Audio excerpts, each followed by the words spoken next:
The All-Star Game is in Cincinnati, where Pete Rose, a.k.a. Charlie Hustle, once led the Big Red Machine in the 70s. Rose will be back on the field tonight to be honored as a part of the Reds franchise four. Rose, of course, hoping for reinstatement into Major League Baseball by new commissioner Rob Manfred. Mixed feelings on this subject. Former Dodgers manager Tommy Lasorda weighed in on this subject, saying, quote, "You have got to be out. He has got to be suspended for life. If you are stupid enough to go out and bet on your own team and bet on baseball, there has got to be something wrong.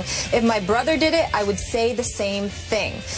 So that's what Lasorda thinks, but you can't deny the numbers. First all-time in games played, hits, and tied for first in 200 hit seasons. All right, so we got Lasorda's thoughts. Should Pete Rose be eligible for the Hall of Fame, Stephen? My position on this matter has been clear from day one. I have always been a proponent of Pete Rose being inducted into the Hall of Fame. I think it is absolutely shameful that this society has not forgiven this man. Pete Rose made a lot of mistakes. There's no question about it. He was a liar, a perpetual liar, a serial liar. He was arrogant about it. The late Bart Giamatti and others, Faye Vincent to this day, John Dowd and others, the lead, the special investigator that discovered Pete Rose's crimes against the sport, meaning gambling on the sport of baseball, which ultimately led to his lifetime ban. We all understand all of that, but I will keep this in mind, Skip Bayless. Pete Rose received a permanent ban on August 24th, 1989. According to Pete Rose, he received that ban 2 days before his daughter's birth. She is 26 years of age now. This man is still banned from the sport of baseball. When we think about us as a society and how forgiving we have been, we have forgiven killers, we have forgiven molesters, we have forgiven rapists, we have forgiven so many people. And I bring that up in all honesty because opinions about Pete Rose are not limited to the sport of baseball. We have a whole bunch of sanctimonious hypocrites running around this nation talking about how this man shouldn't be forgiven. Yet we see who has been forgiven. I think, and I hate to bring up these names because even though I've been hard on them in the past, again, I believe this is America. This is the greatest country in the world. It's the land of second chances. So I'm happy that Mark McGwire has a job in baseball. Okay? But Mark McGwire cheated. He used performance-enhancing drugs. I'm waiting for San Francisco or somebody, not just to hire Barry Bonds as a hitting instructor during spring training. I'm talking about a full-time job. Okay? I hope that Sammy Sosa gets a job in baseball. I'm looking at Ryan Braun playing in Milwaukee right now, where not only was he a cheater, okay, but this dude literally tried to get somebody fired for telling the truth. I'm watching A-Rod being celebrated, okay, when he was a serial cheater. List goes on and on and on. But Pete Rose is #1 in every major category imaginable, not to mention the fact that he has what I believe to be the greatest nickname in all of professional sports history, Charlie Hustle. That means he got there by busting his tail, working his butt off to be as great as he was. I am not in any way glossing over the wrong that he has done and the fact that he deserved to be punished.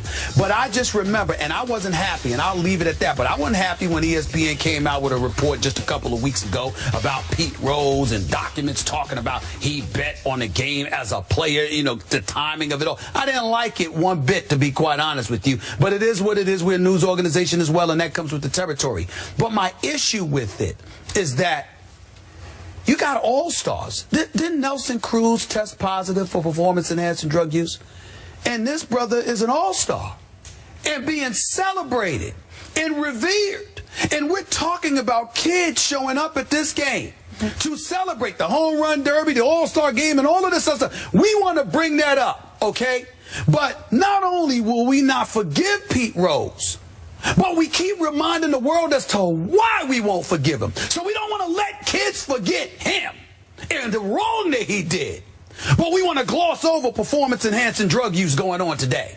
The list goes on and on. I just find it to be incredibly reprehensible, and I just think that it speaks badly of our society, particularly from a hypocritical standpoint, to not forgive this man. If I said that he didn't do it, well, it wasn't that big of a deal. That would be irresponsible on my part. And I know the rules were there in the clubhouse, as they say. The sign, you see it plastered all over the wall. No gambling on baseball lights. I get all of that.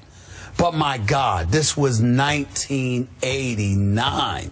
It is 2015. The brother is serving 26 years and counting. The lack of compassion in this country for this man, I find to be incredibly reprehensible. And I just want to take a moment to applaud the people of Cincinnati, because even though I think they've been a bit overbearing in their support of Pete Rose throughout the years, it is more than apropos. Not only do I want to congratulate the city of Cincinnati, but the sport of Major League Baseball for allowing Pete Rose to be celebrated tonight with Joe Morgan, Barry Larkin, and those guys. And it's just a shame. Ryan Braun, also an all-star as well. Yes, he is. Yes, he is. That's why I brought him up. I'm sorry. I hope Pete Rose is watching, because you stated his case eloquently. But as usual, as you have for several years on this show, you missed the bigger issue point here. And it's why Pete Rose should never be allowed in the Hall of Fame. I want to state up front, I have absolutely no problem with Pete Rose being honored and hero worshiped tonight by his hometown, the city that loves him most, the city he once owned, the city of Cincinnati, Ohio. I have absolutely no problem with the fact that Pete Rose for years has made lots and lots of money off his baseball greatness, because as we know all the numbers, there is absolutely no argument, all-time great. Some people think all-time greatest, and I agree with you about his nickname. But now we know for sure that Pete Rose bet on baseball as a manager and as a player. He repeatedly, over many years, crossed a line in the sport of baseball or the sport of basketball or the sport of football or hockey that you cannot cross. He bet on baseball. He threatened the very credibility of the sport. He threatened the trust that the fans have, that this game is played on the up and up. Because I'm going to remind you, Mr. Smith, that back in those days, there was no internet gambling. Pete Rose had to associate directly with the bookmakers or the representatives of the bookmakers, some bad people.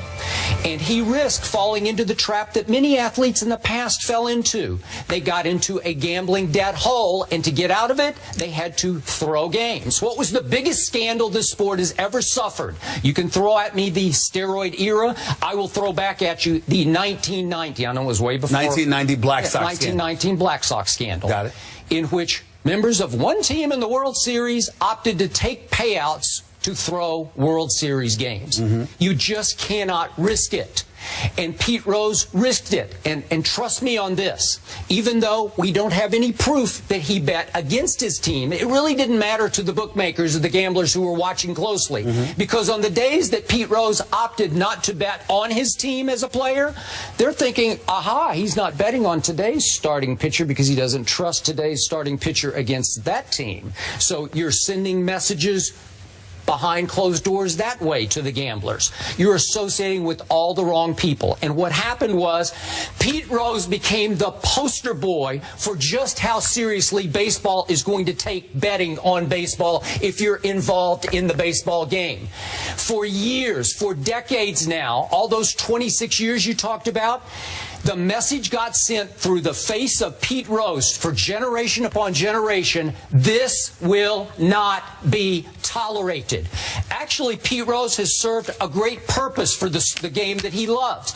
He became the essence of what not to do, how not to threaten the credibility of this game. So keeping him out continues to send a message to today's players. You can cross lots of lines here. We'll let you pay your price for performance-enhancing drugs and come back and perform. But you can't cross that line. 2 points I want to make. Number one, you brought up the 1990 White Sox, 1919 Black Sox scandal, okay? Now, obviously, they were fixing games. Are you aware of the fact that, at least according to a few articles that I've read, a couple of them are Hall of Famers?